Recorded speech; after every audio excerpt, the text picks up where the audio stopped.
Jamie Hayter came back. Ricochet debuted. Bryan Danielson won the AEW World Championship even if he didn't want to. And Nigel McGuinness returned to the ring, making this a 20-star show.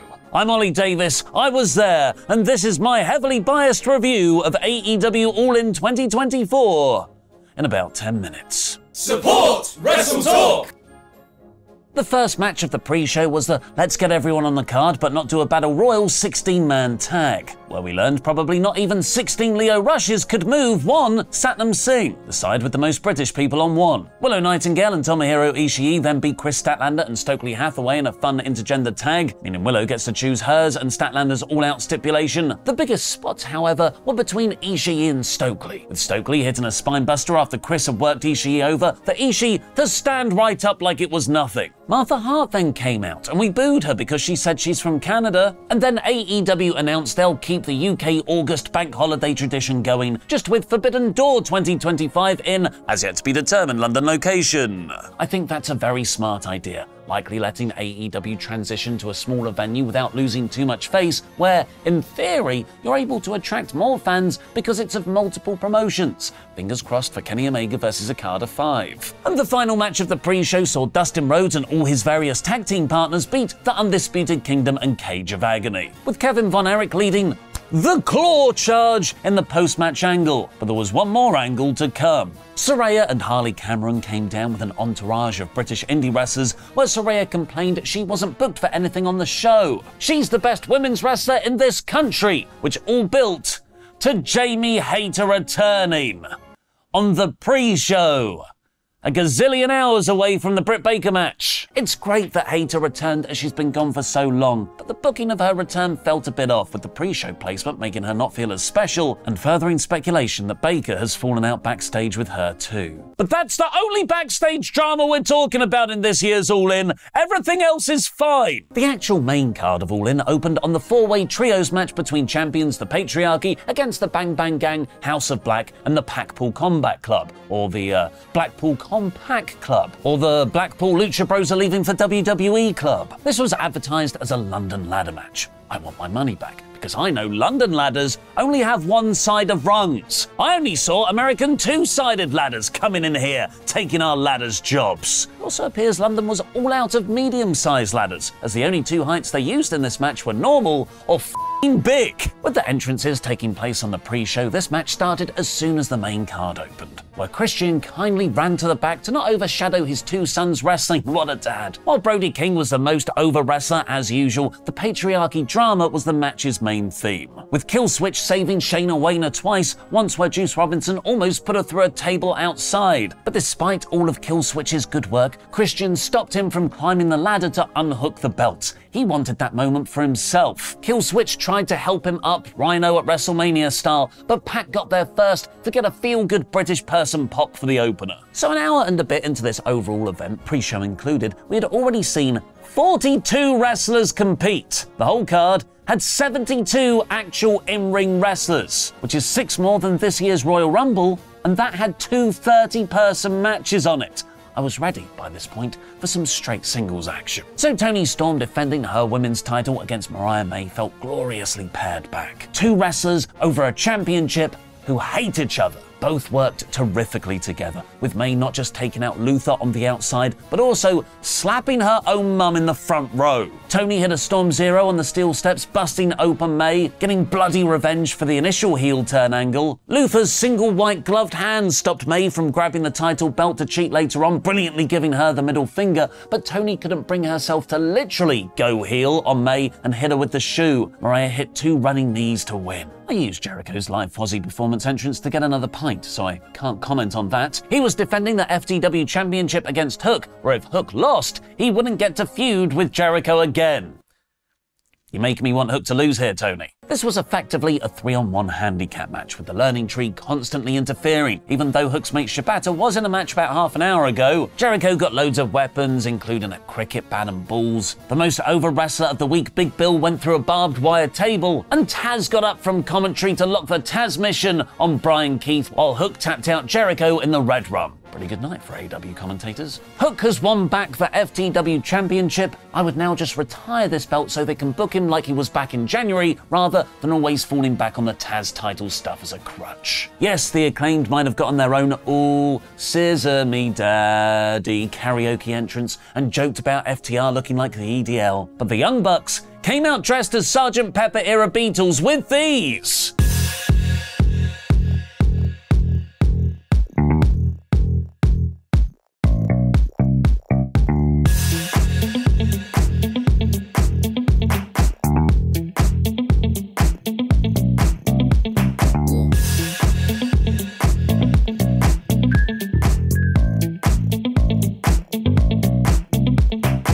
FTR and the Bucks working together is always fantastic. Anthony Bones' hot tags are excellent, and even 6th best wrestler in this match, Max Caster, got several spots to shine, hitting an EVP trigger with Matt onto Dax, and then hitting a shatter machine on Matt with Cash. Daddy Ass got involved for an Acclaimed near fall, but it was the Bucks using the titles on Dax, then an EVP trigger, who won. At only 12 minutes, this was nowhere near the level of last year's straight Bucks vs FTR match, and it's symptomatic of AEW's uninspired tag division. Hopefully, that is set to change, as the post-match angle saw England's own grizzled young veterans return, staring down the Bucks and then beating up FTR. I had been enjoying myself up until this point, but I didn't think the show had been anything particularly special. That changed from the Casino Gauntlet, making it for an all-time second half of the pay-per-view. Orange Cassidy with Mr. Bean entrance was in first, as we knew he would be, and then the penny dropped for who the second entrant was, Okada. One guy whose gimmick is he's low effort in the ring, and another guy whose criticism is that he's been low effort in the ring. It was a perfect opening that then hopped on the train to Margate to a little place called Dreamland, because out at number 3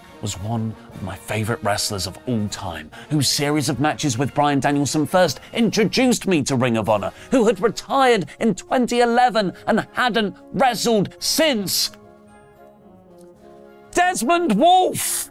I even got to see him hit his Tower of London finisher, which, if you've not seen it before, is an RKO from Outer. A very specific setup on the turnbuckles. Then 2 entrants later came Zack Sabre Jr., 2 British wrestling legends in the ring at the same time. I honestly couldn't believe what I was seeing, and I will treasure that moment forever. Then the awesomeness kept coming. Hangman Page at number 8, Jeff Jarrett at number 9, Ricochet making his AEW debut at 10, Christian brilliantly entering at 11 because he lost his title earlier that night to just be taken out right away by Ricochet. Then Luchasaurus, crucially not Killswitch, coming in last at number 11. Finally, they're going to pay off the Luchasaurus storyline we've been waiting almost a year for. Oh no, they're not. They just had him help Christian win.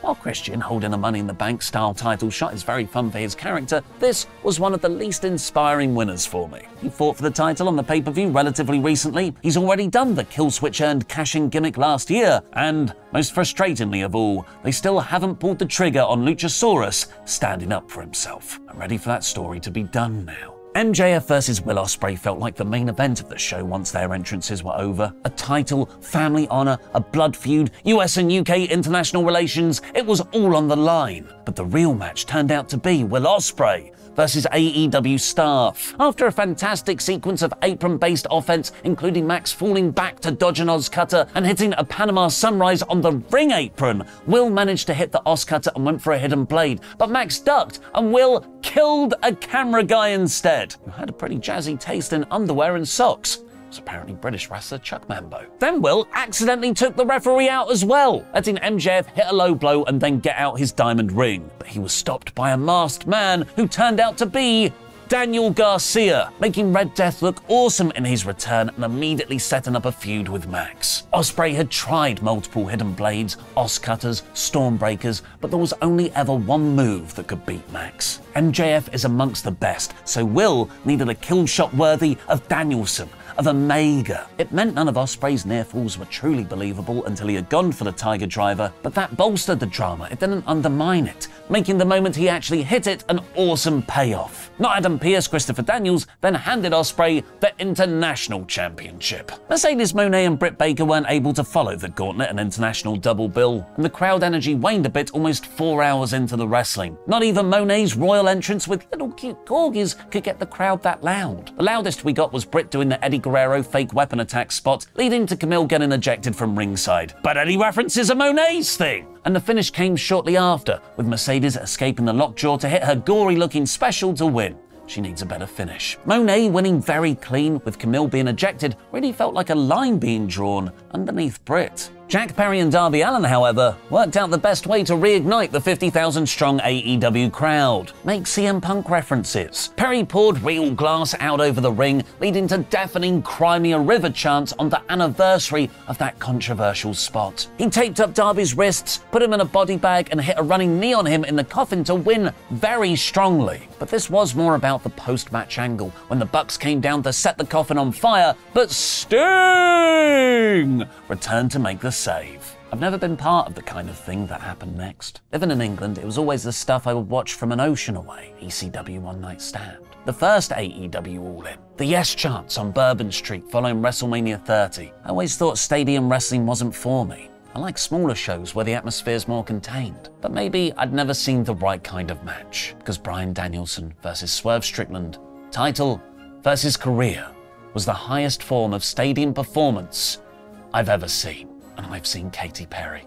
Danielson's final countdown entrance, complete with career retrospective video package, had Luke crying next to me. I lost my voice singing. Swerve's entrance was easily the coolest wrestling entrance I'd ever experienced. The presentation of both men on this night made it feel historic in a way only the big world title boxing matches do. The Swerve's house chants were blowing the open-air roof off Wembley Stadium, so they made sure to cement him as a heel early on, with Nana putting the ring bell down for Swerve to hit a Death Valley driver onto it on the apron, busting Danielson open, then Strickland taking Bryan over to where Bree and his kids were to kick him in the face while Nana was dancing. Yeah, that'll turn you heel pretty quick. Danielson would keep desperately reaching out to that corner of the ring where his family were, hanging on to life as Swerve was draining it from him. A vertebraker with medics running in, a Swerve stomp, house call, a third house call, near fall. Swerve started hitting the no kicks, but each one fired Danielson up as he screamed at his family how much he loves them. Nobody can control the emotion of a crowd the way Danielson can, and he had every single one of us on his every yes. Hangman Page briefly appeared to knock out Prince Nana, just enough to distract Swerve before being dragged away by security. It evened the odds by taking out Nana, and was justified from the ring bell spot earlier on. It gave Danielson enough time to hit a knee, then another knee, then the LeBell Lock,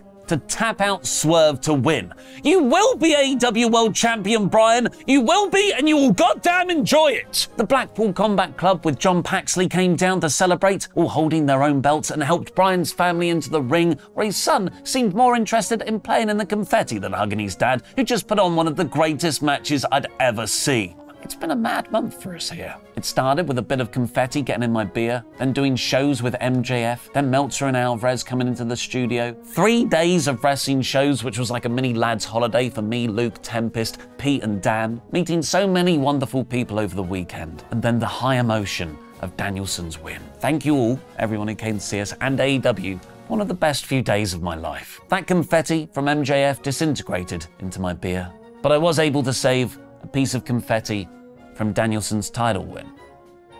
There it is. Written on it. I'm going to keep hold of that one. My very biased All In 2024 score is 101% for Danielson and McGuinness. Overall, I'll give the show 90%. It was also a very special anniversary of the passing of Bray Wyatt over the weekend, so please watch our video essay tribute to his genius career. Here's a clip. Across multiple characters, Bray told us that he was this charismatic cult leader, an unstoppable monster, a sympathetic but unhinged victim of some past trauma, and audiences bought into that despite the booking, despite the maggots, despite the vast amounts of mystery in a medium that thrives on the obvious. Bray swept us up in the palm of his hands, and even now we are still following the breadcrumb trail and finding out how deep the rabbit hole can go. This is the legacy of Bray Wyatt.